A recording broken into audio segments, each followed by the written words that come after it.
You're tuned in to Around the Lens, the internet's only live streaming roundtable discussion podcast, featuring Zach Roberts, Ron Hamilton, Travis Keys, and your host, David J. Murphy.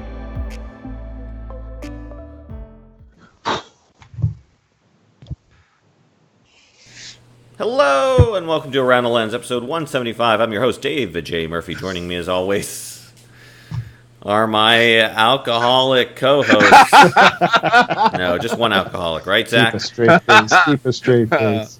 No, it was the bottle top was on. Oh. I wouldn't chug Bushmills like that. No. I'm drinking 100% proof water. Hey, fantastic. H2O. I'm drinking Pure Leaf Routine. Ooh. Fancy. Ron, what are you drinking tonight? Fresh air, sir.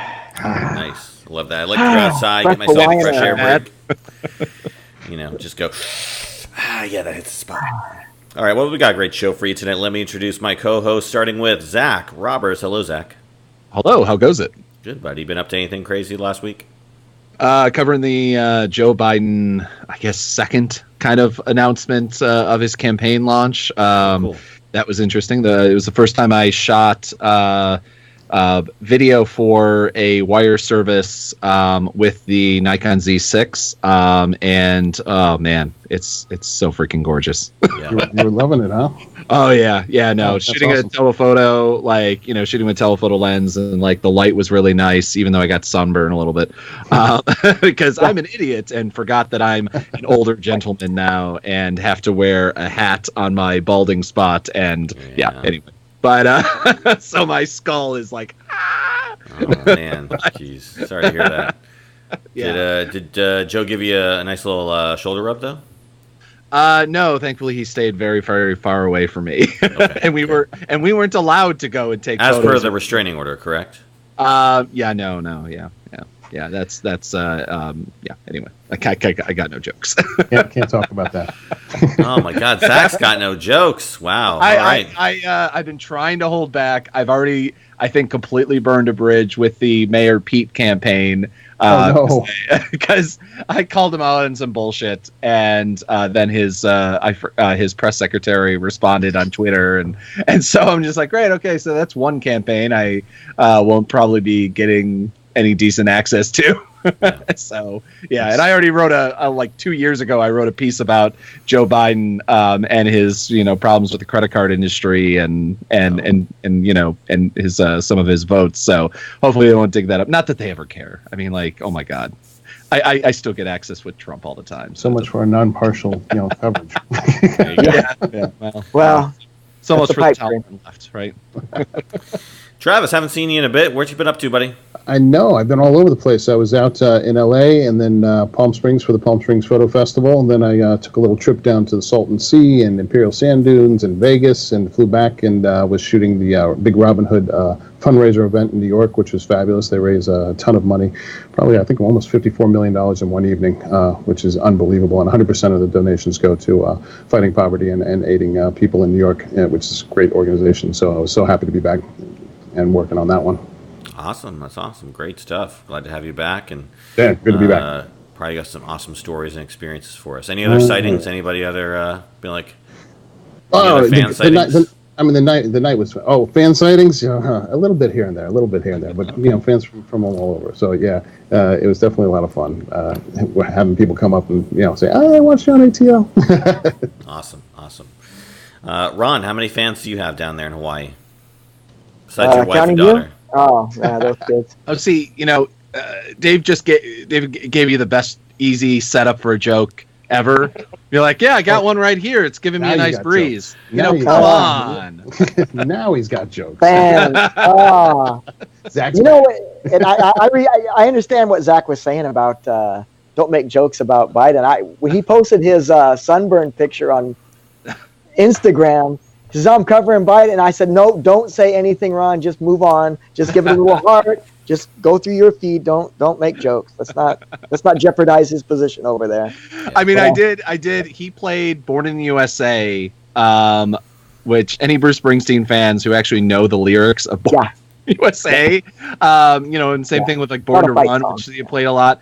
I tweeted, I'm like, yeah, let's not ever use this song as a campaign song. It's a really, really stupid idea. Listen to the lyrics. And that tweet went viral. I had basically like a dozen different major political journalists who like run websites like retweet it and be like, that's a really stupid joke. We need to stop using those songs for campaigns because they're literally like the lyrics are things like, the town rips the balls from their back. It's a death trap. It's a suicide rap. Like these are not lyrics, for that's Born to Run. But, but Reagan used it in the 80s, and I don't understand. Like Donald Trump gets away with it continually with the music because he just doesn't give a care. He was just playing. He always plays Tiny Dancer, but he's playing Memories from Cats. I guess at his last. Wow. He's played YMCA. Remember, he played YMCA at the rally we were at that one night. I know. The pump-up song. The only reason why this is like all relevant is because one of the problems with all of the campaigns love blasting music after or before is that the freaking copyright hits. Anytime you try to do an interview before or after the event, like you can't help but get the music that they're playing over the loudspeakers blasted through. And if you upload it to YouTube, a lot of times you're like, well, you can't monetize this or it'll get pulled down because clearly the Rolling Stones are gonna.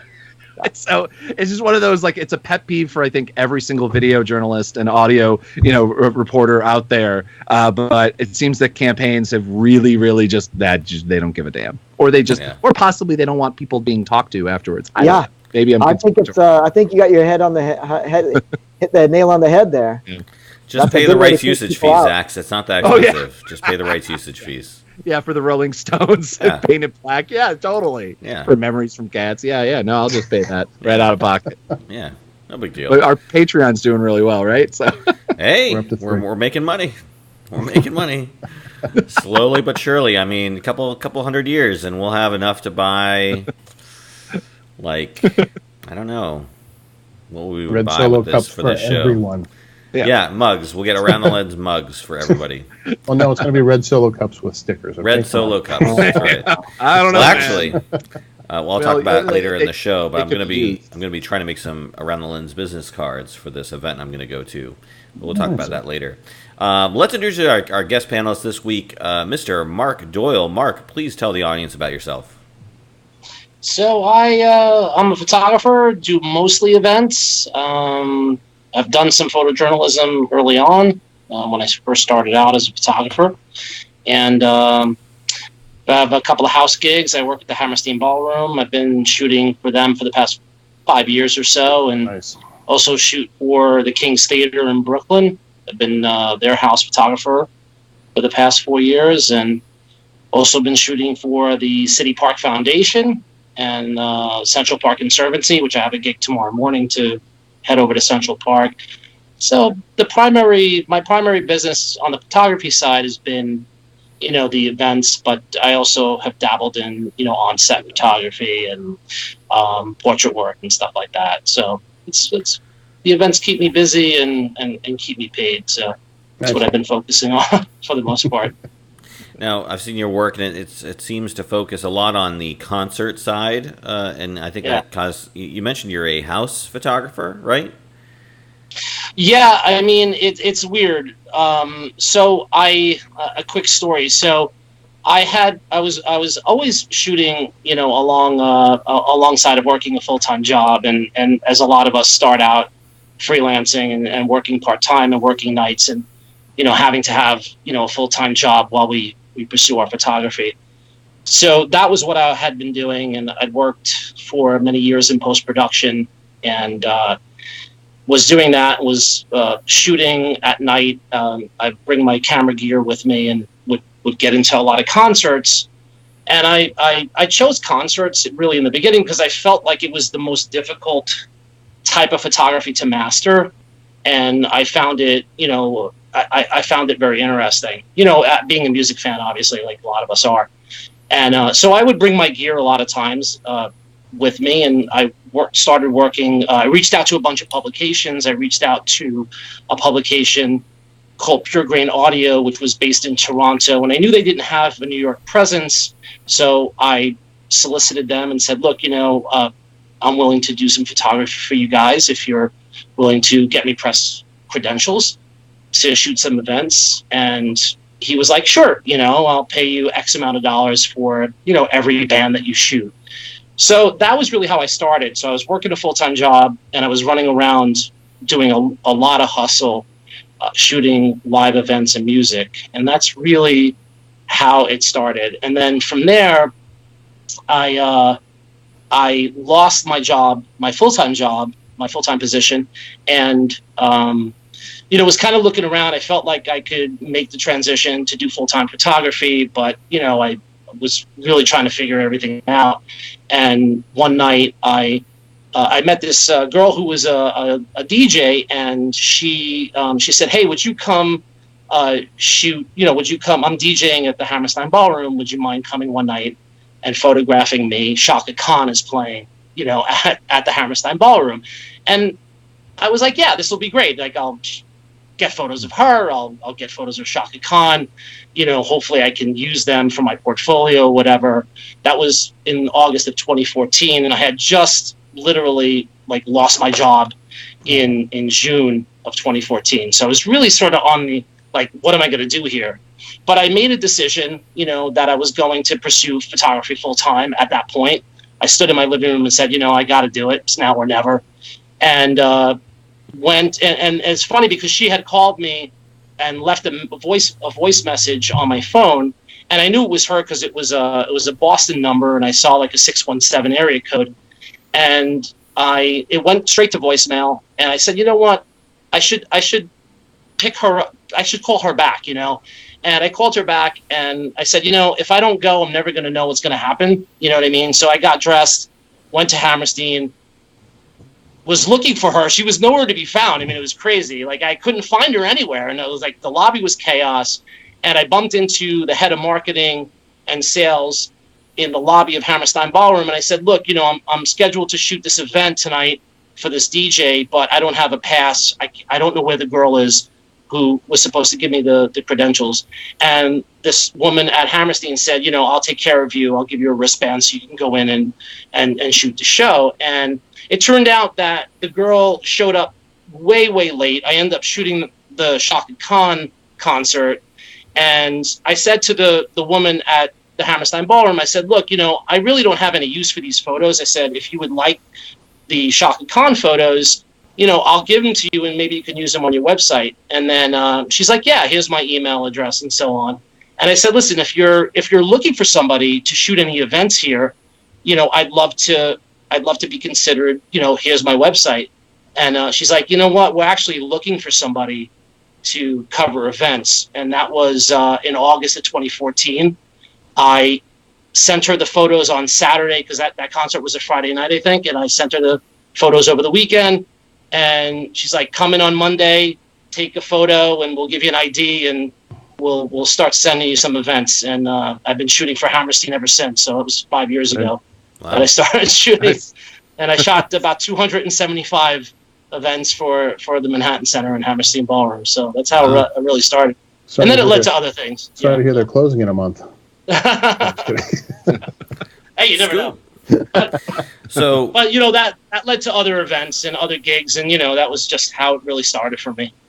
But that's just awesome. So I understand the term house photographer, that means again, when they need a photographer, they go to you first, or are you a series of house photographers that they reach out to? Are you on contract or retainer, or how does that work exactly? Yeah, so they just wanted someone. I mean, when I say house photographer, it was sort of like their title. Okay. They wanted someone to come in and photograph these events. And I want to point out that the main thing that they were interested in was me coming in and photographing the setups of the room, so they would be able to show what the room looked like to other clients, potential clients. Yeah. So their deal was, we don't care if you're shooting a concert, say of Meghan Trainor or whatever. We don't necessarily care if you get Meghan Trainor really tight. we want to see what the venue looks like. That was their main thing. So I was like, all right, is it okay if I get close shots of Meghan Trainor? And they were like, we don't care. You can, but we want these photos. This is what we're looking for. So it started with, they had a semi-private event that Amex was throwing that they wanted me to come in and shoot, that Tim McGraw was playing. And that was the first event that I did in September of 2014. It was a private event that Amex was hosting that Tim McGraw was playing. And, you know, I didn't have any instructions on how to do it. It was just like, they were like, we need really good photos. Can you do that? I was like, sure. And that was really it. And then I sort of had to learn everything on my own. I sort of had to learn how to maneuver. You know, it was a lot of learning through that process. And, you know, because the way they do their contracts in that, you know, it's a very, very long contract that they give the client that says, you know, these are all the things that we do here. And then we have a house photographer and he shoots photos. And so, like, the client's not looking at that little line that says we have a house photographer. The client's looking at all of the other stuff, you know, how many chairs they get and what the extras are and everything else. What color M&Ms are going to be in their bowl, right? It doesn't matter. Like, when I show up, like, the client doesn't necessarily remember that we have a house photographer. So I have to show up and kind of like be invisible in a way, because a lot of times the client will come up to me and even though I have an ID, they'll be like, who are you? And I'm like, well, I'm the Hammerstein Ballroom Manhattan Center house photographer. And then they start like, what? You're not supposed to be here. It's a private event. You know, you can't be here and everything. So there's a lot of like sort of maneuvering and being invisible.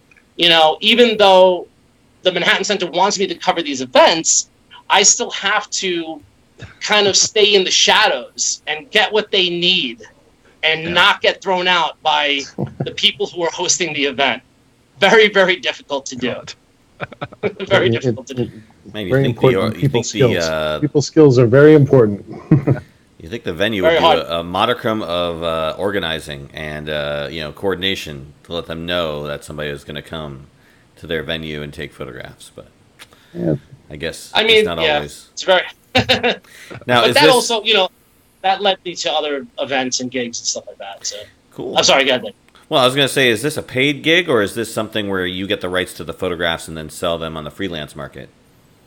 So I had established rates with them early on, and I said to them, you know, this is what I would do for, you know, and it was all sort of like I was kind of dictating what I thought they wanted. You know what I mean? It wasn't like nothing was really like definitive. It was just like, we need you to take photos. It was literally that. Like, that was what it was. We need you to take photos. And I was like, okay, so how many photos do you need? Well, you know, whatever, 20, 30, 40, 60, whatever. I was like, so when you need them? They're like, whatever. Whenever you can get them to us. So what had happened was I was like, all right, I'm going to have to establish a system for me, because I like to be very well organized. And so I said, you know what, I'm going to establish this organized system. I'm going to shoot the event. I'm going to get them the photos the next morning before 9 a.m., before I start my day. I'm going to do an invoice, and I'm going to send them the invoice so I know that it's done, so I can leave my place and go start my day, whether I have another gig in the morning or whatever. I just know that that's taken care of. So I started that very early on, and they seemed to like it. So it became just the norm. Like every day, every morning after, they would get the photos from the previous night's event in a Dropbox. They would get an invoice in an email. And that has been the norm for the past 5 years that I've been doing that. You see, you kind of shot yourself in the foot there. I would have been like, I'll get you those photos in 2 weeks. And, you know, that way, now they expect it every day the next day. So it's like, yeah, it doesn't matter how late the event is, you got to burn those photos and get them done and over. But I guess it doesn't take you very long because you're a pro and you're, you know what you're doing. So, but that's great. Awesome. So you do that and you do your stuff, and, you know, you did a little photojournalism when you were younger, when you were first starting out, right? Yeah, when I was first starting photography, when I was sort of shooting film before everything really went to digital, I was working for a couple of local newspapers in Brooklyn, and they would send me out to cover, local events, whether it was a parade or it was, a more, I don't want to say parades. Parades aren't meaningful, but they are. But a more meaningful type of event, they would send me out, and I found myself shooting, trying to get really, really good images, and I started seeing my stuff on the covers of a lot of the issues, of the newspapers. I was like, oh, this is cool. Like they're publishing my stuff on the covers, and but I never found myself getting. Like, I never found myself working in that world. You know what I mean? It just wasn't something that I thought I was going to be able to pursue. And I admire a lot of photographers that do it, but it just wasn't something that I thought I was going to be able to do. I think I was not brave enough to go do, like, war photography or stuff like that. You know what I mean? I just sort of did it to make a little bit of money and then move on to something else. Yeah. Well, it's interesting you mentioned war photography because, it's not something everybody can do. And, our first topic this evening is all about the movie A Private War. Now, this was released in theaters last year, I believe, and it just recently came on to Amazon Prime, or at least recently I discovered it was on Amazon Prime thanks to our good buddy Ron Hamilton, who brought it to my attention. I'd wanted to watch the movie since, Zach, you had told me about it, and you had seen it, but again, I just had not had taken the time to get to a red box or whatever to get the DVD. So thankfully, it's on Amazon Prime. So we're talking about this older movie, not necessarily because, again, I think the story is timeless because it's about an awesome photojournalist, her career and her life. I'm sorry, Colvin, reporter was a print journalist, and then but it's also it follows a lot of it follows a lot of her photographer Paul Conroy, right? Who is also, there's a documentary about him, which I think it's been playing in the UK, but it hasn't made it to the States yet. But yeah, we gotta get him on the show at some point, right, guys? Working on it. Yeah, right, Ron. I'm relying on you. Don't let me down, buddy. But yeah, so again, this movie, it's all about Marie Colvin, played by Rosamund Pike, and just a really beautiful film. And I'll throw it over to you first, Ron, since you brought it to my attention. What did you think of the film, and what kind of drew you to go see it? It's my career field. I like watching things about my career field that I wish I could do, like go off to an exciting war and to get shot at. What's stopping you? Woohoo! Yeah. I don't want to do that. No, really, I like watching those kind of things because it's things that I wouldn't want to do. Okay. But I do admire people who do those things. As much as I admire Zach for going out in the protests and getting whacked with batons, so I don't have to. Yeah. That's it's not something I want to do, but it's something that I certainly do admire in other people. Right. That they can do that kind of thing. The movie was really awesome, and I'm going through channels to get to Paul Conroy. I didn't want to try to message him directly, just out in the cold. I want to try to get an introduction through a warm introduction. So I'm weaseling through some contacts trying to get a warm introduction. See, if it were me, I would just cold called him, via email. Yeah. Just cold emailed him, be like, "Hey, Paul, saw your depiction in this movie. Want to be on the show?" And of course, he'd never respond. But that, he did have a very handsome actor covering him, though. Portraying him. Yeah. But you mentioned something, and I want to bring it up because I thought it was interesting. There's a quote in the movie. I think it was her editor or somebody who was talking to her, and she was like out of the game, but he convinced her to kind of get back in the game. And it was something like, "You go where others don't want to go to cover things that need to be seen," or something along those lines, but essentially saying like, you're doing what, so we don't have to, essentially, or something like that. Something like that, and that's for sure the case. Mm-hmm. And it's just amazing to see what, where she put herself in, and the level of dedication and, really sacrifice that she went through. I mean, obviously early on in her career, she got an eye injury, and so she wears an eye patch for most of the film. So I thought, if that doesn't lend you credibility, I don't know what else does. So maybe I'll just go wear an eye patch next time I go out for a photo shoot. Change your career. It will change your career. I think you need to kind of earn that to some level, like Marie did. But no, of course, covering a genocide or covering a civil war in Sri Lanka. But you're awful judgmental tonight, Zach. Of course, when you shoot, you have to use the patch side to your eyepiece. That'll really throw them. Well, I'll just put a little camera inside my eye patch. There you go. Terminator action. Exactly. Yes, infrared and zoom. That's all I need. There you go. Zach, you of course saw this movie before all of us did. What did you think of it? Did you think it was a realistic portrayal of our career field? I've listened to. I drive everywhere, so I very rarely actually physically read books. I listen to books, so I've listened to 2 books. Paul Conroy's book, which is fantastic, Under Fire, and another book. I think it's In Extremis is another. It's an autobiography of Marie Colvin. And one of the things that this film does really well is deal with the real life aspects of reporters who have gone to war and cover it intimately. And the fact that like she had whether or not she had an alcohol problem because of PTSD, or whether it was drawn out more. Because of what she had gone through and the PTSD that she had, but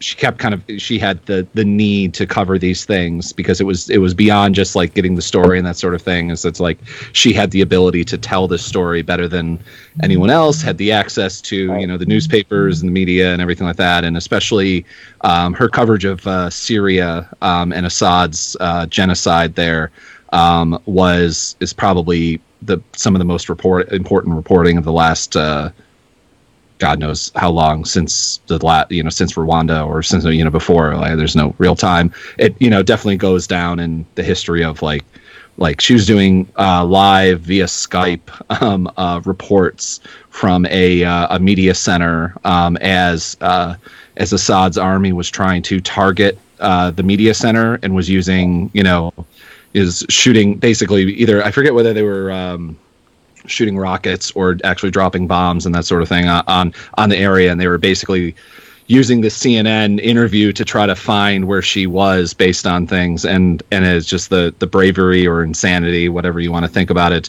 that she did, and she died later covering that war, murdered, and actually, as they've discovered, targeted by Assad's forces. It wasn't just an accidental thing where it's like, oh, she was in the wrong place, or he was trying to kill militants or whatever. No, they actually discovered that they were targeting them, and so it's an incredible story. I think anybody who wants to go into journalism should watch it, because I can't think of another journalist of the last 15-20 years that would be better if every single journalist emulated, tried to be like. Obviously, not everybody should go off and do the ridiculously insane, brave, whatever things that she did. When it comes to, because it got her. She didn't just have the eye patch; she had shrapnel. PTSD. She survived physically a lot of things, and mentally even more.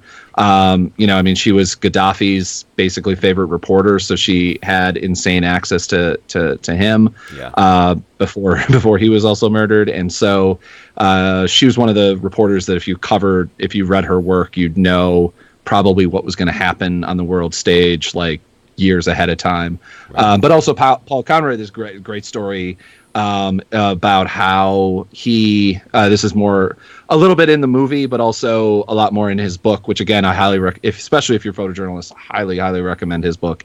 But basically how it was kind of a coincidental start of a job where he was just there and she was kind of like, I need a photojournalist.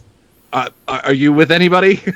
And he's like, no, I'm a freelance. He was just kind of he was there to try to get pictures and whatever. And Marie Colvin, especially within the European British circles, I can't think of she's above like Christiane Amanpour, like in level of fame. Like I'm trying to think of American journalist. Right. Anyway, but I thought the way that NBC scene was depicted was pretty funny.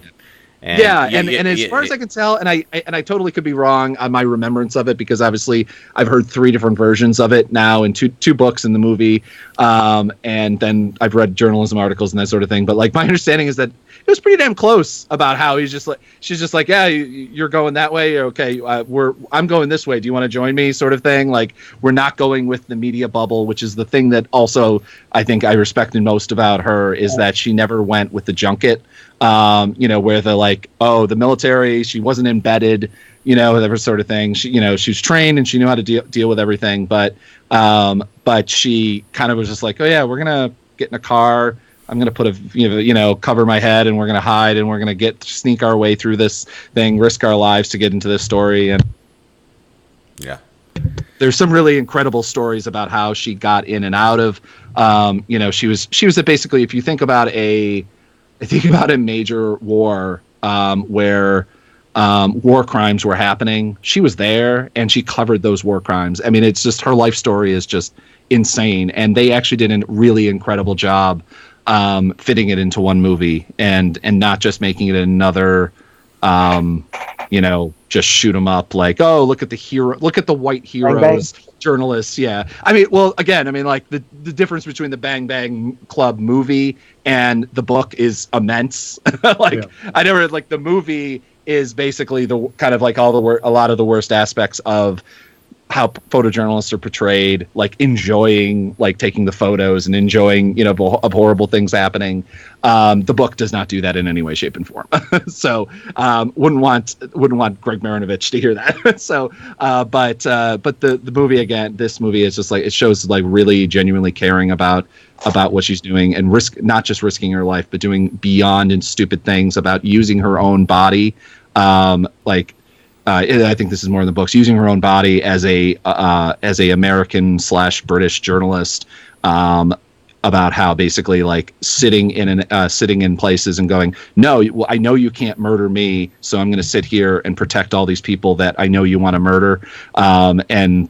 She's a huge. I was one of the people that I'm really sad that I've never got to meet. Yeah. So. Well, it's funny you mentioned the scene with the Skype and the call to Anderson Cooper, and I thought to myself, man, she had better audio and video quality while being bombed in Syria than we sometimes have. So this ain't bad. This ain't that bad. No, I'm just kidding. Don't get on yourself. Not tonight. Watch that interview. If you watch that interview, because you can go on YouTube and watch that and see that interview. The video quality is actually incredidible. Like, because she is in a bunker, like at the bottom, like she is basically in a bunker with a crappy laptop. She's actually was famous for not knowing how to use technology. Yeah, which they depicted very well in the movie.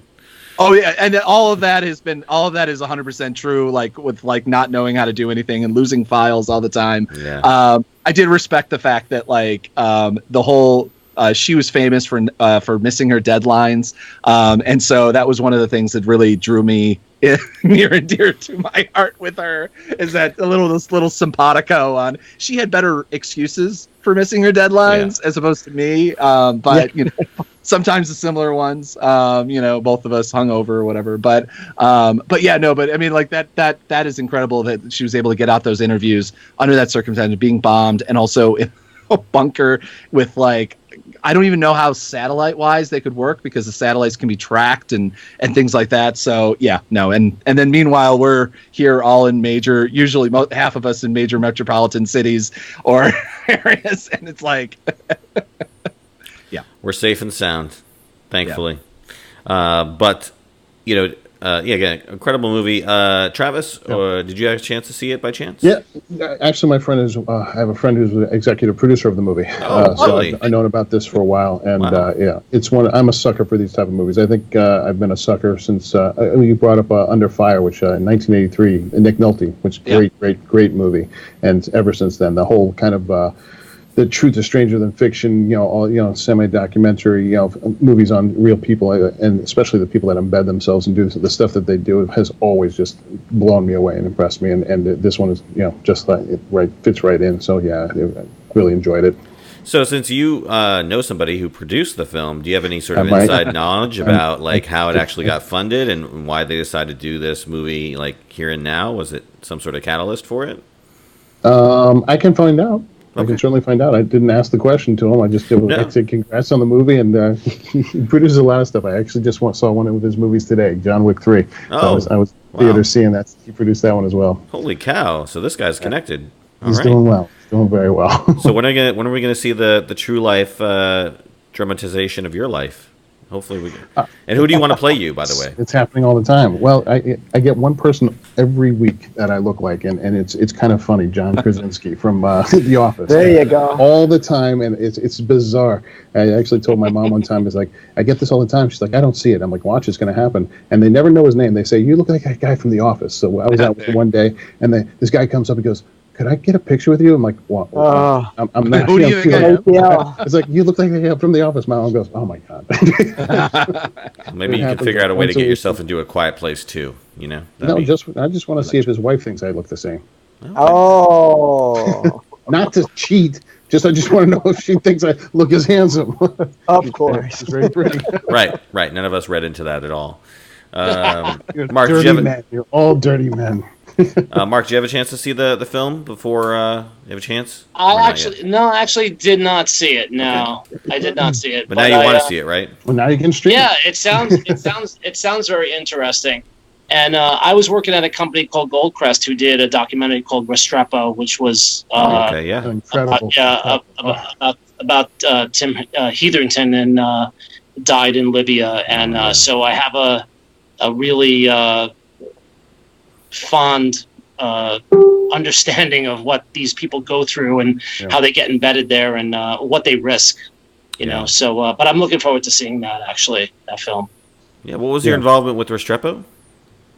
Well, I had worked at a company called Goldcrest, who was the owner of the company. Goldcrest, just to go back, Goldcrest was a distribution company and a film finance company and a post-production house that did various titles, and they financed Restrepo, which Sebastian Junger had directed.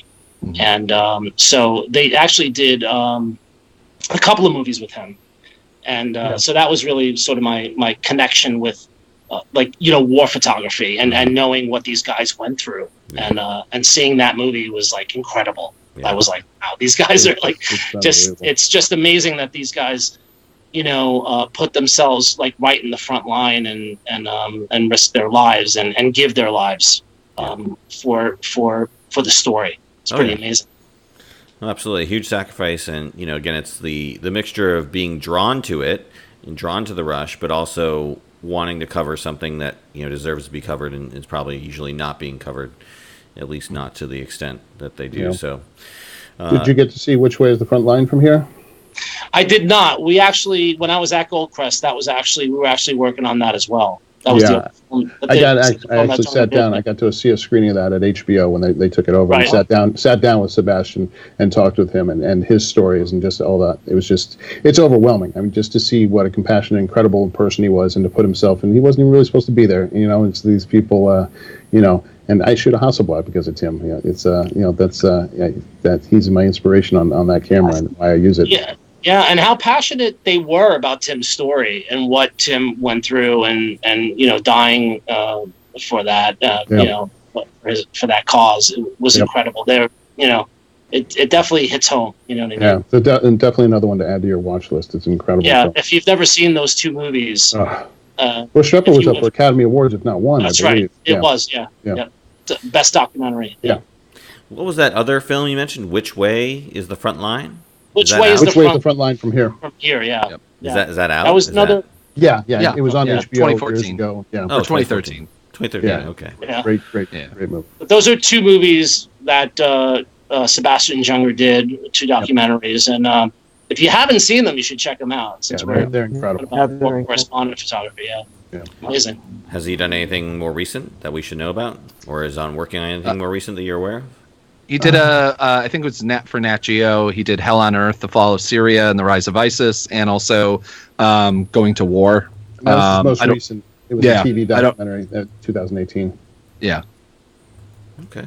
basically from a soldier's experiences. Yeah. Well, there's danger not only in the front line, but also here at home, as is evident by a story brought up to me. Another one from Ron here, basically about a journalist, right, that had some bad stuff happen to him. You want to talk about this story you brought up, this Ron? Basically, a reporter didn't reveal his sources, and the police showed up at his front door with guns. Let's talk to us a little bit about this article. That's amazing. Why would they do that? Yeah, that just happened, right? Yeah, that poor guy. Do you want to go into? Well, just the idea being that let's just talk about it here. What would you do? What would you do? Would you be willing to go to jail to protect your sources? Yeah. No, absolutely. Let's definitely talk about that. But again, can you give the background on the story that happened? Like, what's the story about? Well, yeah. So the guy was involved to some degree, and I guess that's the problem with the police have. Is what was his real involvement? I guess they think he was up to something more than just being a messenger or whatsoever, whatever you want to say. Mm-hmm. They think he had more involvement. So I guess that's the police side of the story. Okay. But the kid is saying, "Look, I'm a reporter. I'm here to report. This is my information I'm reporting. Don't arrest me, bro." Yeah, it all kind of depends on the your back end support system. Whether your newspapers are are going to go back. And if you're if you're a freelancer, you have no back end support system. Exactly. Yeah. Be very scared. You have the MPPA. That's pretty crazy that Ted police officers showed up at this guy's house. Well, it was because he was investigating the police. So February 24th, ABC 7. Published a story and obtained police report and photos about a person's death, which included unflattering details about the public offender's last hours. I'm reading from the Washington Post story here. The story, so I mean, basically he was investigating. California is changing their access to police documents and kind of like, if you've ever tried to do reporting about police, it's nearly impossible. Just FOIA laws almost don't apply to the police departments. Finding out any details, things get destroyed, people get harassed, cops do show up and bother you, or and then they use their media team to talk crap about reporters all the time, or at least that's been my experience anytime working in New York City. But California also has a lot of the same problems, but they're trying to change their laws, and they're starting to open up a lot more police documents, and I guess that this is basically a fallout from that, which is not necessarily shocking, but it is shocking that that they had, because I mean, a lot of times if you're a journalist and you have sources and they, whether it be the police or whether it be prosecutors or the government or whatever, wants to find out where you got that source, they will potentially threaten you with contempt of court and potentially throw you in jail. There's been a lot of, that's one of the reasons why, there's several different people on the run right now. What's his name up in over in Russia? My God, I'm blanking. Snowden. Snowden. Snowden right now, and there's a reason why a lot of reporters can't come back to the country that have worked on the stories between Chelsea Manning and that sort of thing. But I mean, Chelsea Manning I think is back in jail once again. Back in jail again. That's really? I thought she was out. Things. Yep. Yeah. She was out, but now that there's a court case going on, I don't know if it's revolving. Basically, they want to find info from her. She's refusing to answer any questions because it would basically incriminate other people and herself probably. I don't know the specifics. And so they just keep throwing her back in jail and fining her. I think it's $100 a day, and every day it doubles or something. I mean, it's basically she's going to end up, theoretically, if she stays in there, going to end up tens of thousands of dollars. But beyond that, it's just usually they don't show up. Because especially if it's just a reporter, not somebody who broke into government secrets and pulled them out. They just be like, okay, so you're going to show up at court this day, and then we're going to put you in handcuffs and people will show up. You don't show up with guns at a freaking reporter's house, especially a person who very likely, I haven't heard a single word about this guy being like a reporter who has a stockload of guns or something like that.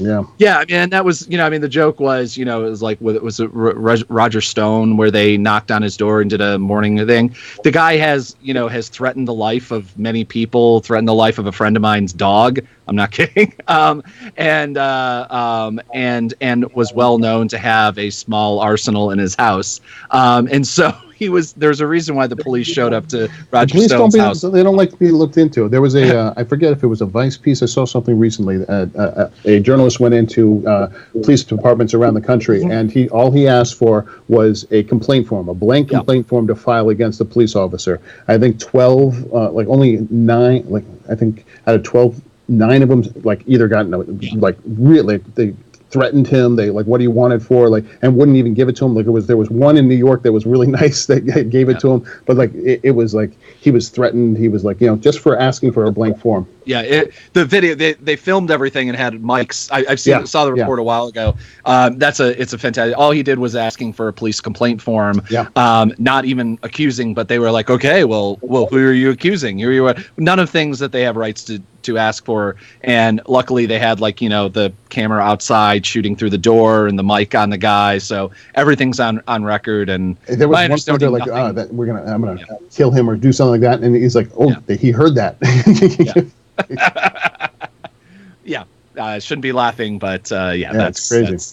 That's the world we're living in right now. What else can you do? That's right. So, well, to answer Ron's question, what would you do if the cops came to you and said, "Hey, Mark, we want your concert photos now, or we're going to arrest you"? I don't know. It's a difficult question to answer. You know what I mean? I don't know. What did this guy end up doing? Did he give them everything that they wanted, or I didn't read the whole report, but he just closed the door and that was it. I mean, don't they technically need a warrant for that kind of thing? Yeah.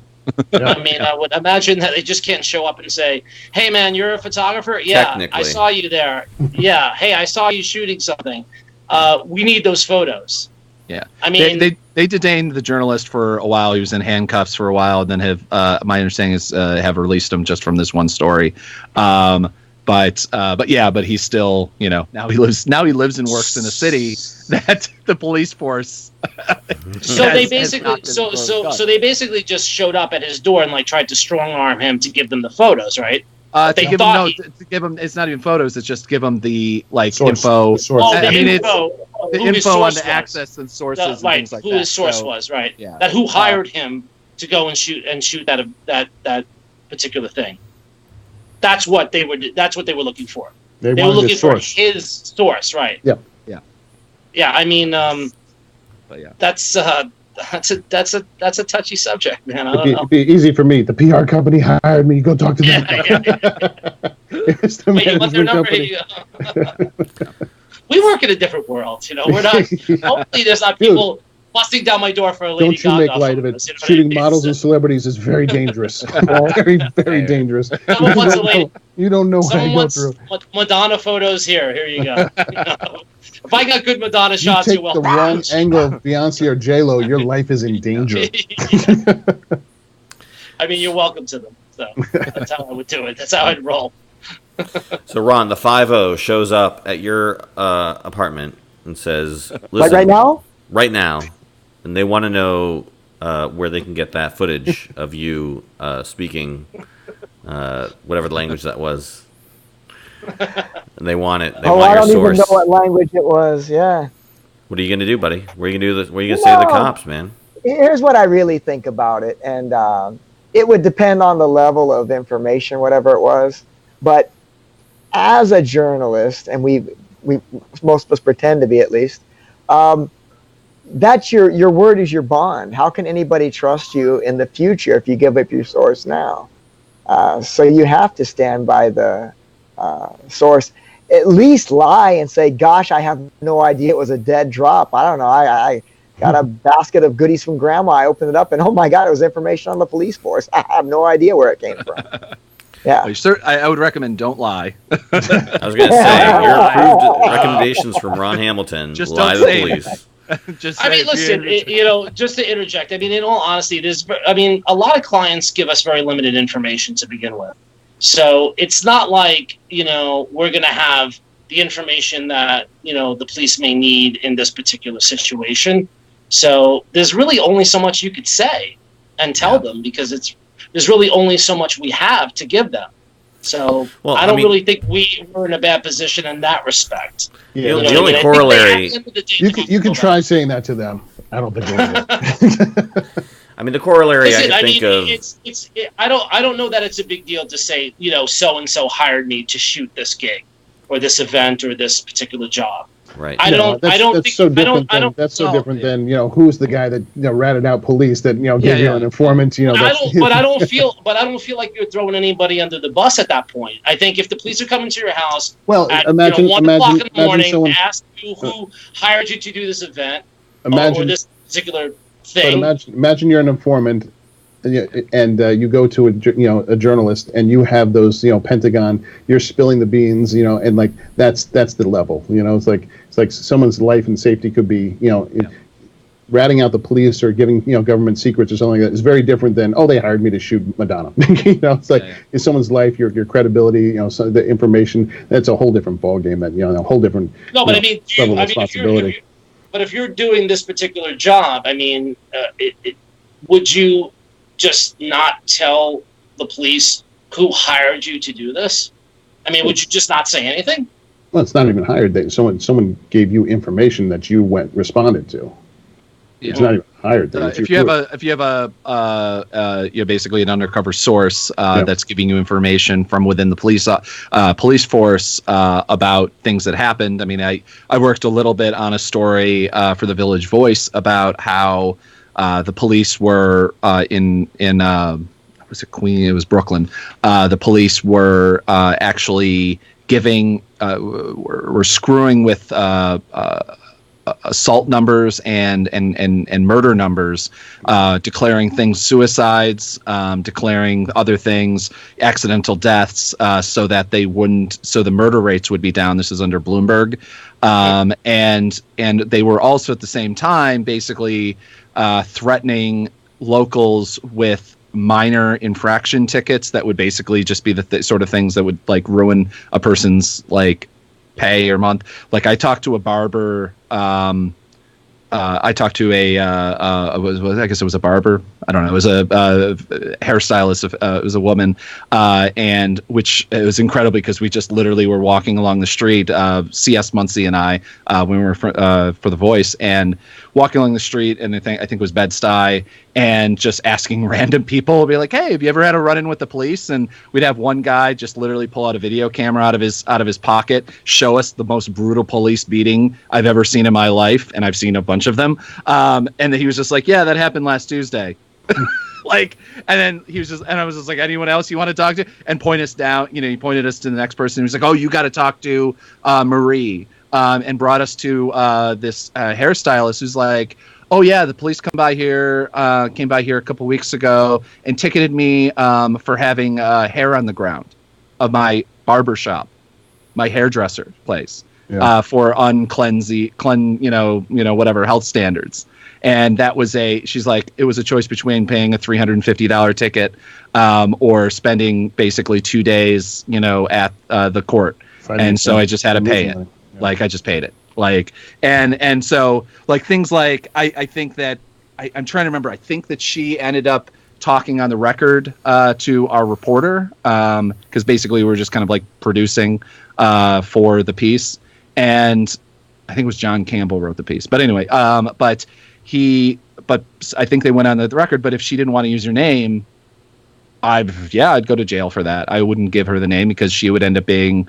Not only did she trust me to not trust us, all of us, like 3 different reporters, to potentially not give up information or not give her a name or whatever, but then she would get.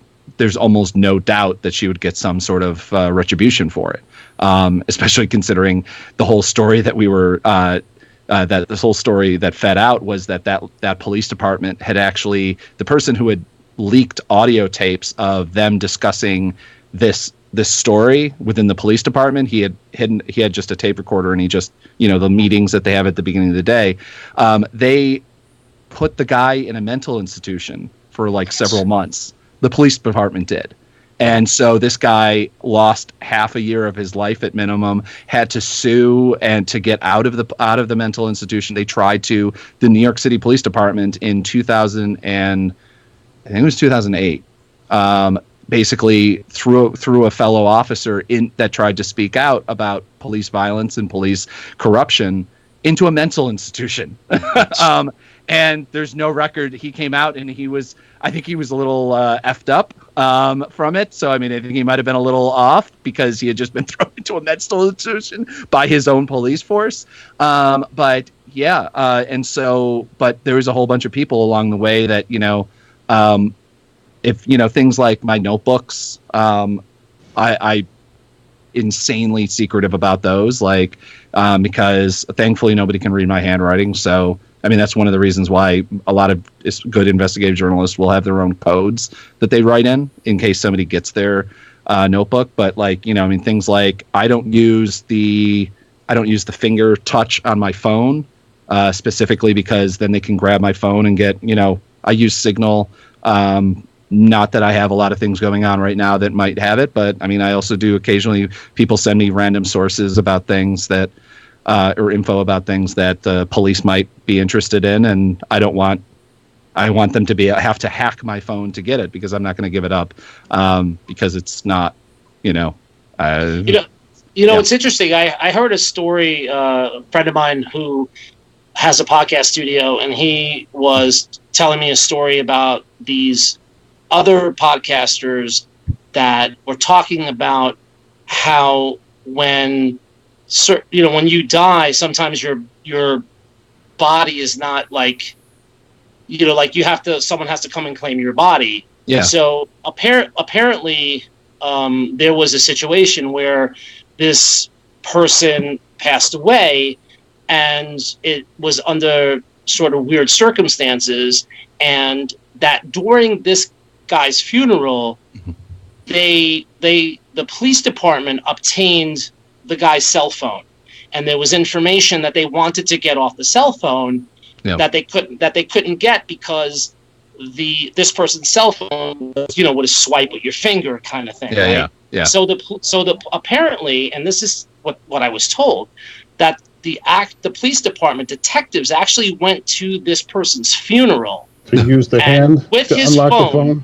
With his phone, and went and unlocked this guy's phone by using his dead corpse in the casket, and they were able to unlock his phone. That's right. I thought that Apple, or at least Apple, I think claims that you can't, like, it won't work with a person who's not alive. Because I read a lot about this when this came out, because this was a big, when the finger touch thing, the fingerprint thing came out, because it was just like, wait a minute, can't they? I think they've been able to fool them all. So far. Yeah, no, I mean apparently the police department tried. But it's just like, thankfully I would have to believe that.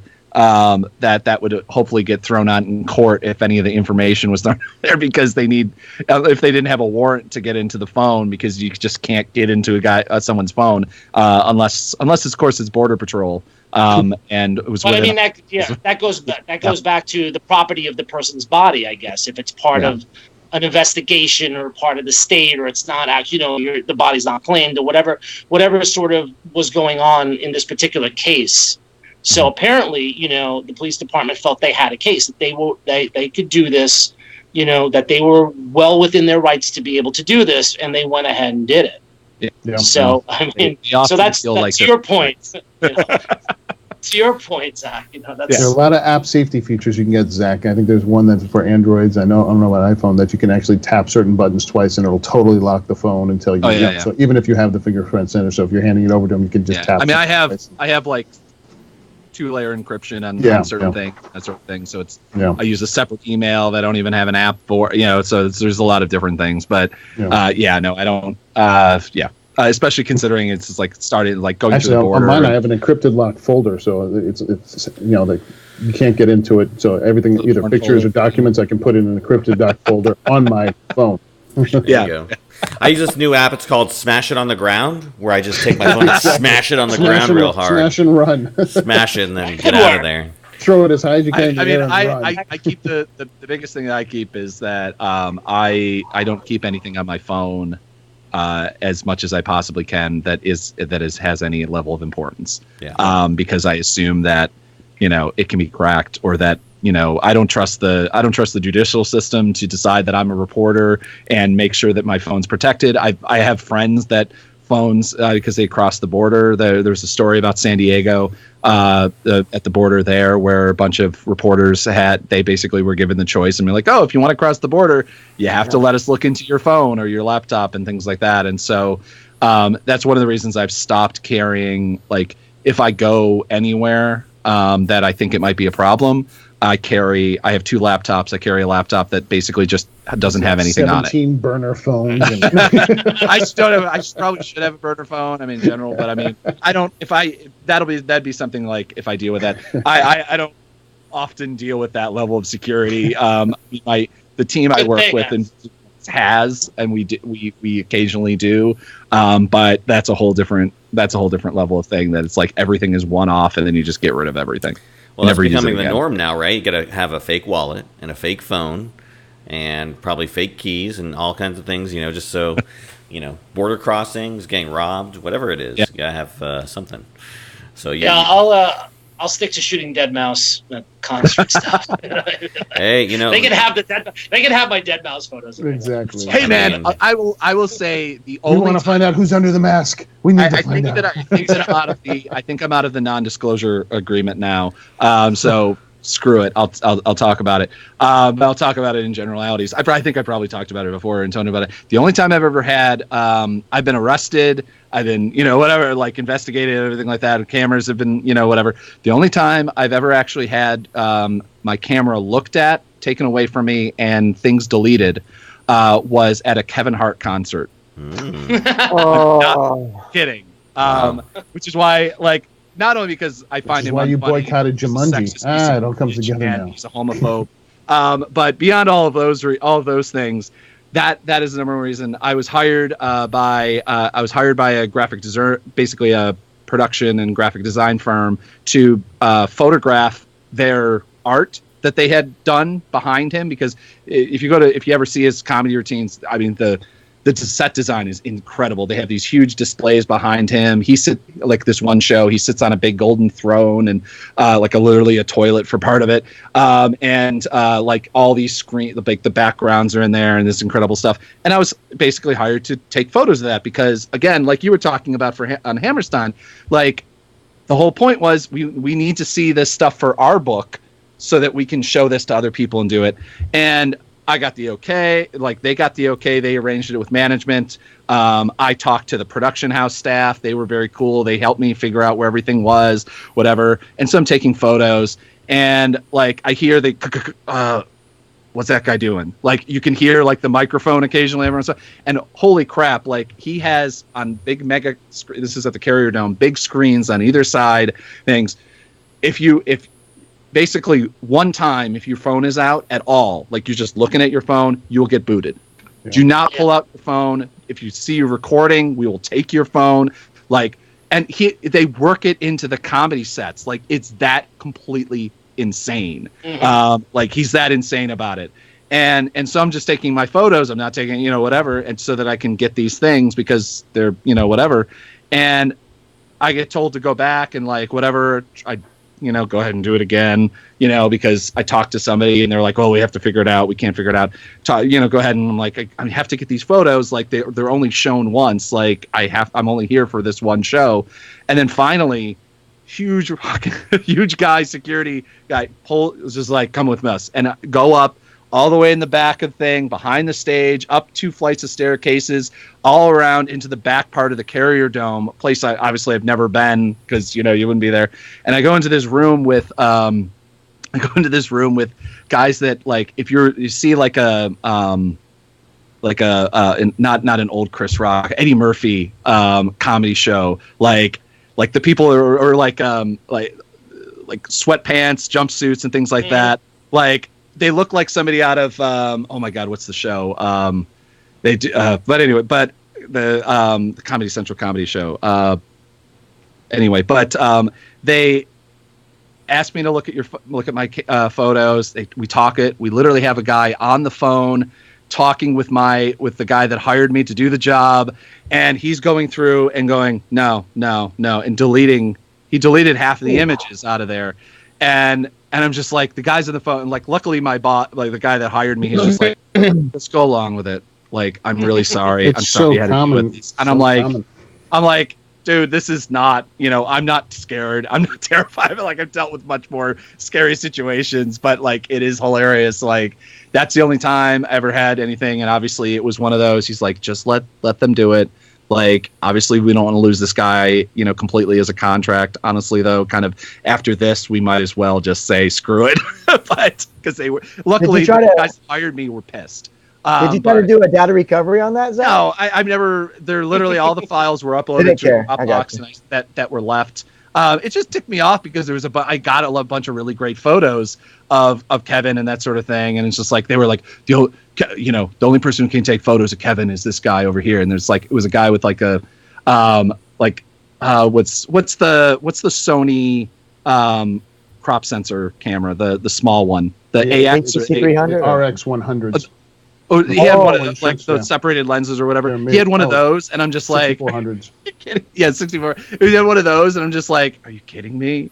Like, but it doesn't matter. Because I even was just like, I was like, you guys can have. Obviously, you guys have the photos. Like, we already had this agreement that if you guys want to use any of my photos, and I had gotten some really great shots of like Kevin and that sort of thing. It's like Kevin doesn't want anyone taking photos, and they talked about him in the third person. Like, it was just the weirdest experience of my my life. And I do a lot of entertainment stuff, and get a lot of behind the scenes access with things. But like, when I shot Shawn Mendes the other day, it was like anything that went through it had to go through their people, and they had to get. They wouldn't even let that. I was just like, you guys can clear it. Which amazed me because everybody in the audience was shooting it, and every single person had a camera phone. And everybody's like, but we're the ones that had to the professional people that make it look good. We're the ones that they had to scour through the photos and stuff like that, which kind of bizarre. Yeah, it's weird. I mean, I was shooting the 21 Pilots concert at Hammerstein about 4 years ago, and just going through the motions, my normal stuff, was in the pit, shot the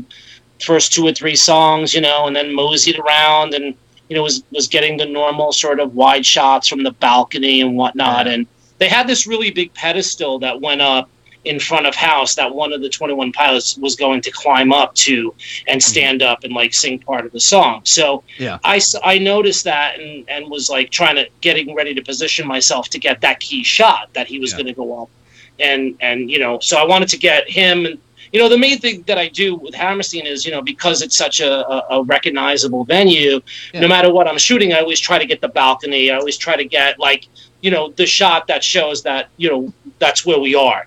Right. So as I'm getting ready to position myself to grab this shot with this kid going up on this pedestal, I get grabbed by some dude. And he's like, what are you doing? And I'm like, I have my ID, and I'm like, I'm the house photographer. He's like, you're not supposed to be shooting here. And I'm like, yeah, but I'm shooting for the house. So it's like this whole thing. And the music's blaring. So I'm trying to have this conversation, and I'm getting a little upset, but I'm trying to keep myself calm. And then this other guy was with him, and he's like, let me look through your photos. And he's like, I'm like, listen, I'm just submitting these photos to the house. They're not going to go anywhere. It's cool. Don't worry about it. So I was flipping through the back of my camera and showing him the photos, and the other guy luckily said, this guy's all right, he can continue shooting.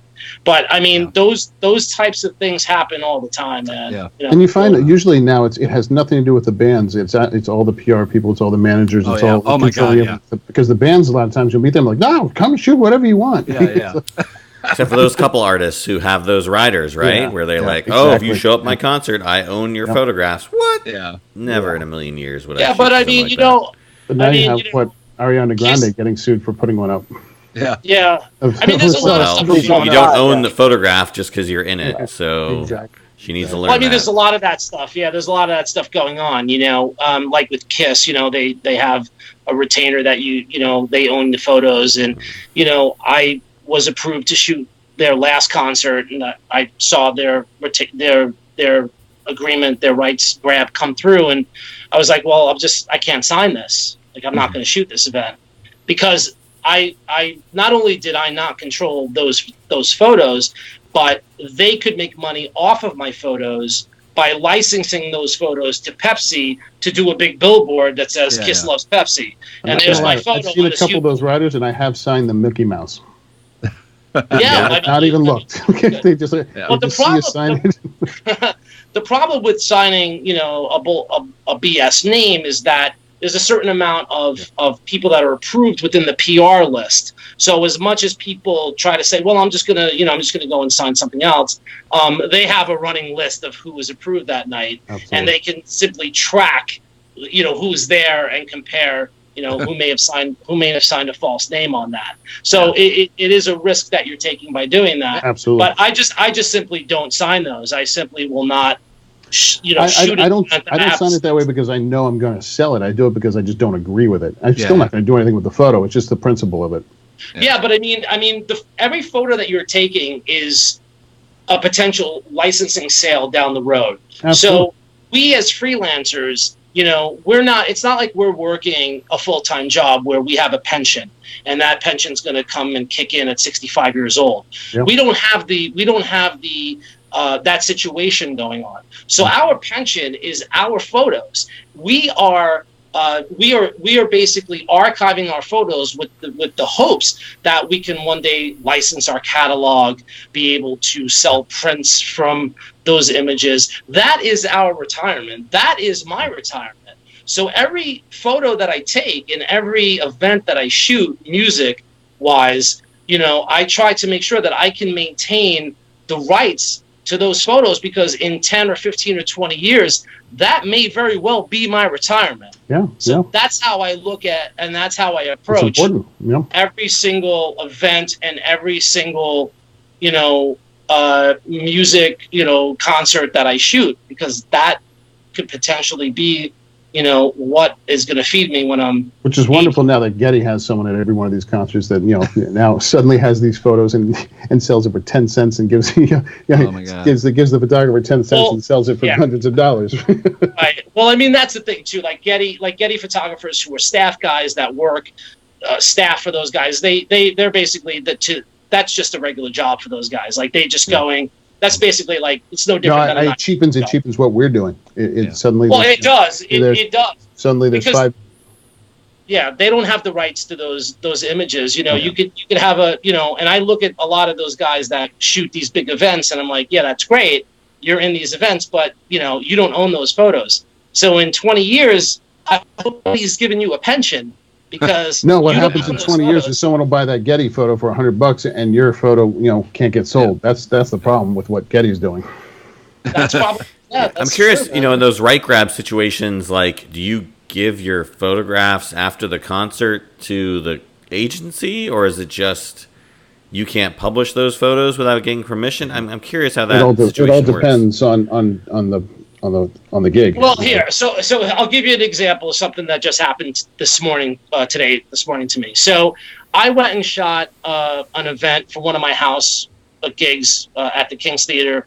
This DJ called Grizz, and Grizz was performing at the King's Theater, and I went and shot those images. Now I have nothing. I have nothing contractual with the venue.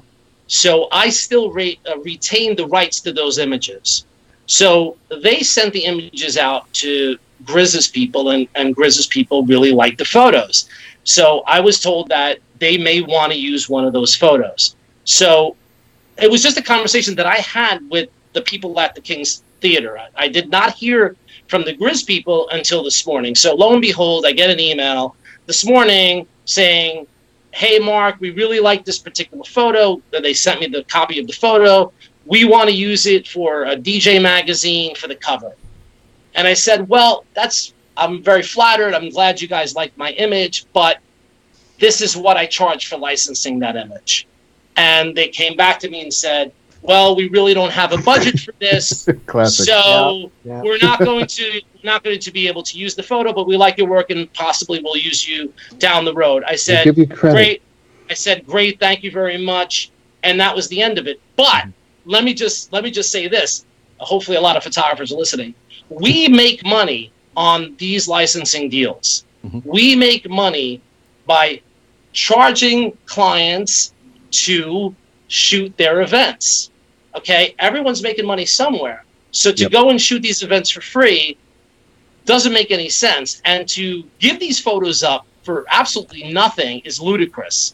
I mean, we have rights, and these people are willing in some cases to pay the licensing fees on these. They're not going to go to Getty and get a photo for free. Chances, you know what I'm saying? They may get not for a magazine cover, that's for sure. Yeah, but a lot of times the way this works, especially the high-end events in New York, and I shoot a lot of these, and I'm not Getty, and I actually do get paid what I do, and it's a very different thing.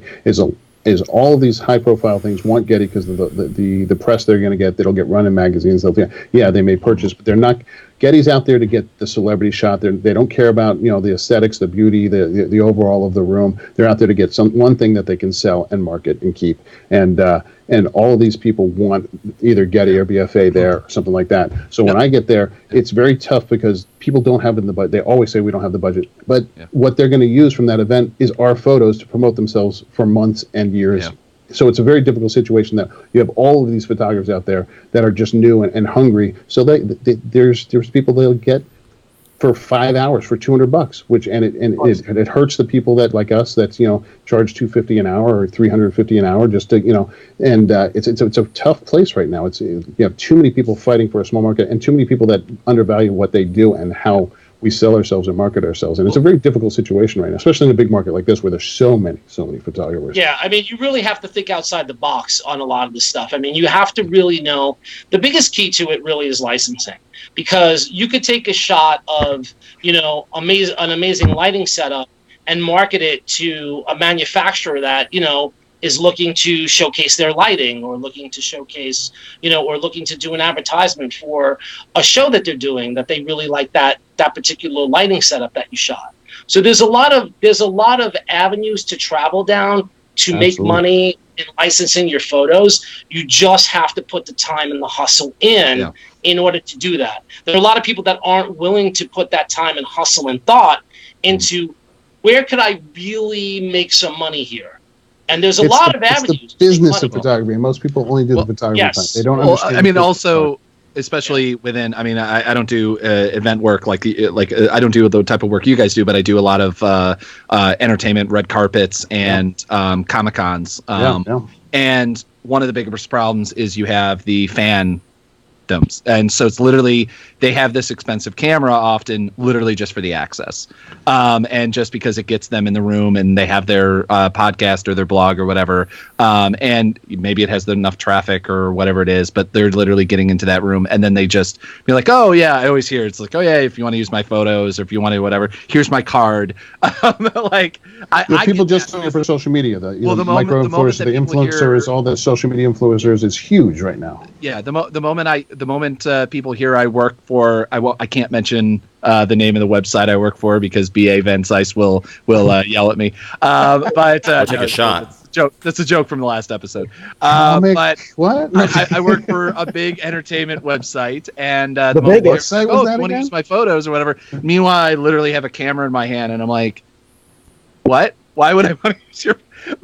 But the double problem is, I don't know if you guys know this, but there is no longer staff photographers for the New York Comic Con for the Reed Pop shows. They have Getty. Getty is doing all of their work. And so they get to use it and they get whatever in Getty. And so it's this nuts thing. I mean, a buddy of ours who's a former guest in the show used to shoot them and he lost the gig because they just said, oh, no, we're just having Getty do all of our stuff. Wow. Yeah. And so, which sucks even more because it means that especially there's a lot of the Comic-Con stuff, there's not a lot of pro photographers. There's a lot of people with gear and there's whatever that work for Small or whatever, but like the wires don't cover, like I work for Zoomer Press and that sort of thing. But like the wires don't cover anything else other than, Walking Dead is there and, just some of the big things. But like the rest of us are covering, really big things. But then Getty gets all of the special access because they're literally on contract with. That's absolutely true. No, that's absolutely true. It's like, so it's just like, wait, why can't I go over there? It's like, oh no, they're Getty, and I'm like, okay, I'm Zuma Press. I work for 7 other what? But okay. I mean, the thing is, with the wire services, you have to really know how to maneuver around those guys because there's a lot of business out there that you could get, and there's really good rates that you could get from a lot of these clients that you as a Getty hired freelance photographer are not going to make. Exactly. I would certainly I'd rather make $800, $900 from a network client than $200 from Getty to send me out to shoot that same network client, which is what happens. So it just takes a little bit more effort to lock in those clients, and you don't necessarily have to be working for a wire service. No, and you get those shots, they bring you back for every event. I mean, you lock them in, they're repeat customers, and so, it's the way to do it. So that has been. But you also get to say, I'm the house photographer, which means usually you get to step in front of the house, Getty, and all the wire people. Like, certainly when I shoot for house, it's like, I'm house. I get to step in front and get the picture before that. By the way, Mark, when New York, that doesn't always work that way. When New York Comic Con has some events at the Hammerstein later this year, I'll be giving you a call. Okay? Yeah, absolutely. Be like, oh no, I'm with him. He's the house photographer. But you know what? Listen, I'm very, when a lot of photographers come into Hammerstein and the Kings, I'm very cordial to them. I talk to them. I'm very friendly and stuff like that. And I tell them, best place to go and sort of, I try to maintain a relationship and a friendship with these people. But it's not the photographers. It's just the way the wire services have their setup and their system, and I don't blame the photographers. I mean, they're trying to make the ones that work well together and they all kind of help each other get shots and stuff like that. Then you get the wild, crazy ones that just don't pay attention and they're out for themselves. People that work that industry, they all know they're going to see someone at the next event and stuff like that, so they work together. Yeah, and a lot of the clients know. A lot of the clients that you have will appreciate your photography. They'll know. If you're a good photographer, if you're not, they'll call you. And, you always have to, I think, I always give that 110% no matter what. I mean, it's very easy to be established and to be doing freelance work and to have a lot of clients and to go out and be complacent and shoot an event just, I've done this before, but whatever. I never take that approach when I do my photography. I always take this approach that this is the first time I shot for this client. Very, very difficult to do, but you have to put that in your mindset when you go out and shoot because you never know, when you let your guard down, something's going to happen that's going to ruin that relationship with the client. So you always have to be on point, so to speak, when you're out there shooting an event, regardless if it's the 300th time you shot for this client. You're absolutely right. It's so hard important to do, and that's sort of the mental makeup. So a lot of what I do in photography has not a lot to do with photography. Exactly. No, you're on point. Absolutely on point. And we're getting to the end of this week's show, but if you want to listen to more of Mark talk about his thoughts on various other subjects related to photography and his work, Mark, where can people listen to you on a bi-weekly basis or bi-monthly basis?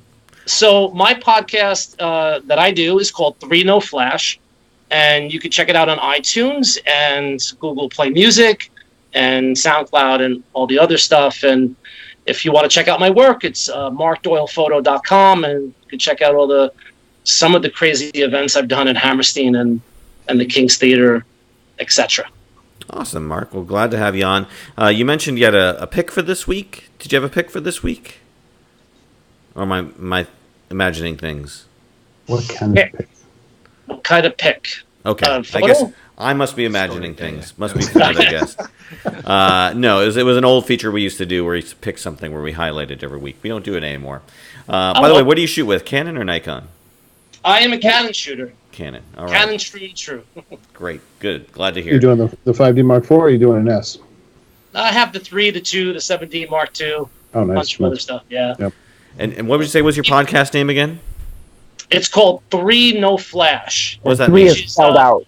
And the reason why it's spelled out 3 No Flash, and the reason why people always say, well, what does that name mean?